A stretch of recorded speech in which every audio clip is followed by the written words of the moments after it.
You know, there are a lot of recipes out there in cookbooks or on YouTube about how to make crispy, crunchy, juicy Cantonese style pork belly. But you know what? They're complicated. They're not easy. They're not simple. I've tried dozens of these recipes and I'm frustrated. They require poking and prodding and boiling and preparing and messy salt crust with salt crystals flying all over your kitchen.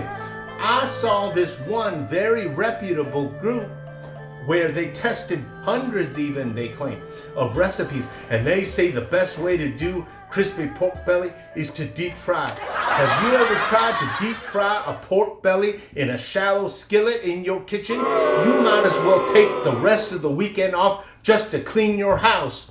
That's crazy talk. I'm gonna show you what I found to be the simplest, easiest, and most enjoyable way to get pork belly on the table and in your mouth fast. That's what we're talking. After you get this dialed in, man, you can get this done in under 2 hours and it's gonna be foolproof. Here we go. My name is Tim Leung. Now, this isn't my main gig. I used to be a pastor, worship leader, and speaker. But to date, I've lost over 50 pounds, lowered my A1C, cholesterol, and triglycerides, all while eating delicious quality food on a low-carb diet. Unfortunately, I've also had to do this while trying to scratch my way back from a terrible stroke. If you'd like to find out more about my family's heartbreaking struggle and triumph and how God has been faithful to us, please check out our links below. But for now, on with the recipe. First of all, you want to start with a pork belly. Now, we have a little footage of how to buy this. We took a little trip to the grocery store. Your regular supermarket is just not gonna cut it. You need the pork belly with the skin on. And the last time I checked your normal, average American supermarket, they didn't have anything with the skin on. You're gonna have to go to an old school butcher shop if your town has one, or you're gonna have to go to a large Asian grocery store. You're gonna have to go to an Asian market with a large meat section and find yourself a piece of skin on pork belly. Ideally, you want a well-marbled piece of pork belly with nice layers of fat and lean. Try to find skin too that is free from blemishes. However, if you notice some hairs on the skin, you might need to burn them off with a really hot wok or iron skillet. Now, let's turn to the seasonings. This is what we like to use. From the top left, 1 teaspoon each of brown sugar substitute, onion powder, garlic powder, Chinese 5-spice, ginger powder, half teaspoon of white pepper, half teaspoon of salt, good sesame oil, fermented bean paste. Now, this can be soybean paste, it can be brown bean, it can be fermented tofu, or hoisin sauce if you're not on keto. And lastly, rice wine. Feel free to add or omit according to your preferences. Just take all these ingredients, throw them into a bowl, and mix them into a paste. Next, let's turn our attention back to the pork belly. Flipping the pork over on its skin, we want to score the meat. This does a couple of things. Number one, it helps us know where to cut the pork when it's finished. And number two, it allows the quick marinade to get deep into the meat. Remember, we're doing this whole thing in under 2 hours.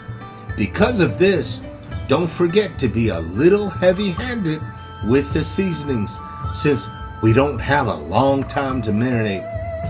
Score the meat side about halfway to the skin. Don't go all the way through. I like little 1 by 2 inch bite-sized pieces.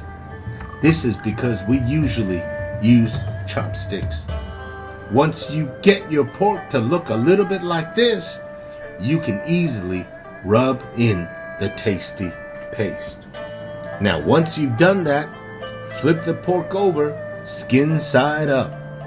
Taking a paper towel, just wipe the skin clean of any moisture or seasoning to prevent burning.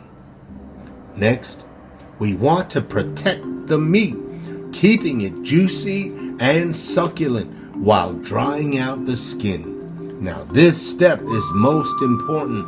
The skin must be dry in order to have it crisp up the way you want it.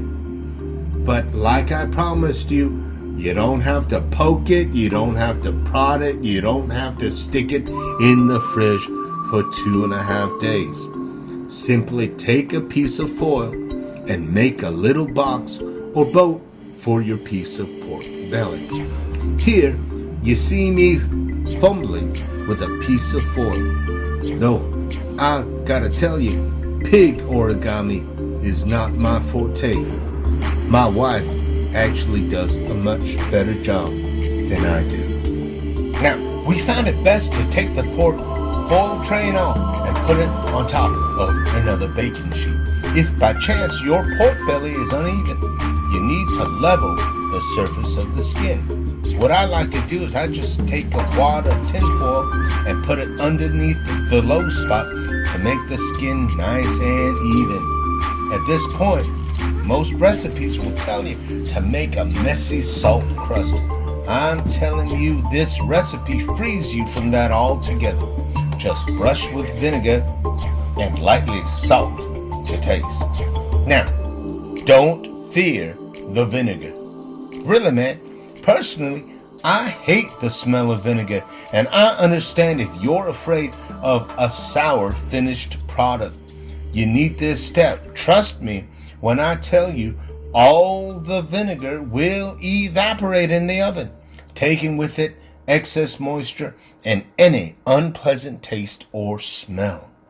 Simply place your pork into a low oven at 210, low and slow, for about 20 minutes. By the way, that's 210 Fahrenheit. I like to think of this step as the quote-unquote pre-dry process. After 20 minutes, most of the vinegar will have already evaporated away. It is at this point that I would like to add another quote-unquote secret ingredient, baking powder. Again, I promise you, you will not taste it. Just rub in a scant teaspoon, which will actually help change the pH of the skin, allowing it to puff up golden brown and delicious during the final stage of cooking. But before that, there's one more step. You need to finish the drying portion of the recipe. After the application of baking powder, put your pork belly back into the low and slow oven for another 35 or maybe even 40 minutes. Now, I want to be clear. Altogether, you've got it low and slow for the better part of an hour. This is the longest step, but it beats putting your slab of pork belly into the fridge for a day or two, right? Finally, our pork is ready for high heat cooking. Check this out. The skin is nice and dry. The pH has been changed and it's ready to go. It's gonna blister up into golden, crispy cracklings. Okay, let me show you something. Trust your ears. Now, you hear that? Rub in a final layer of oil. Don't forget, here I use peanut for its high smoking point and sesame oil just because my wife loves its beautiful fragrance. Crank up your oven to 410. and put your meat back in for another 40 to 50 minutes. Make sure you check it on your roast though. Don't go away. Don't take a nap. Especially after the 35-minute mark, because every oven is different.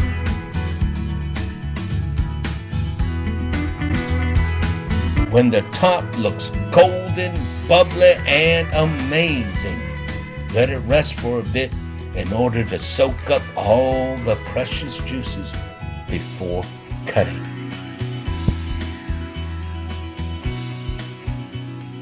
One little trick I've seen, this is so crispy and crunchy. Okay, it is unbelievable. Now, one little trick I've seen, you can flip it upside down. When you cut it, all right, Sonny, are you anxious? Are you ready to eat? Listen to that crunch. Oh, I forgot to show you. You hear that? That is crispy and crunchy. All right, son, here we go. My boy is my official taste tester. Son, don't get too close to the knife, okay? All right, look at that. Look at that. Look at you're that. gonna cut them in seem like balls. I will, if that's what you like, babe. I like it.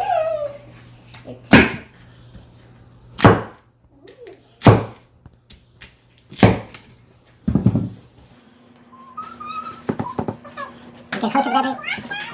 Look at that. That's beautiful. See that? Okay.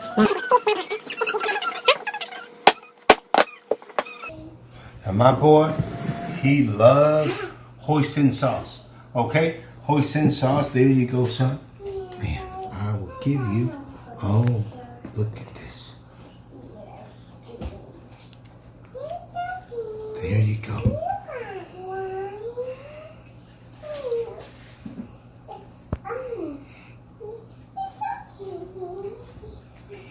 Is it good?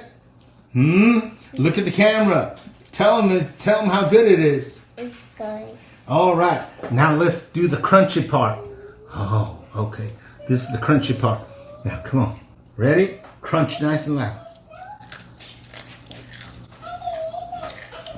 Are you close enough to hear that? I'm going to give it to the camera lady. She's going to crunch for you. Watch out. It's a little hot.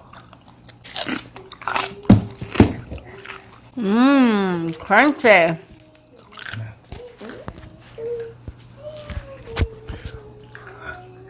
How's it, beautiful? What do you think? Really good. Yeah? Juicy, crunchy, delicious. Juicy, Good job, crunchy, Daddy. delicious. What do you say, son? Is it wonderful? Is it good? Should people make it at home? Yeah. Okay. You gotta try this for yourself, all right? You can't beat it. It is, like my wife said, crispy, crunchy, fatty, tender, delicious, juicy, okay? This, I mean, it will send your brain into umami overload.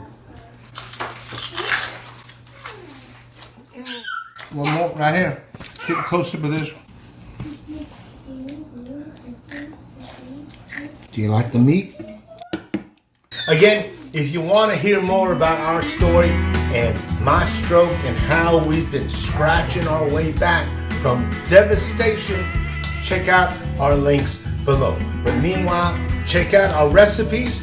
I've lost over 50 pounds eating stuff like this. Can you believe it? Eating stuff like this. All right.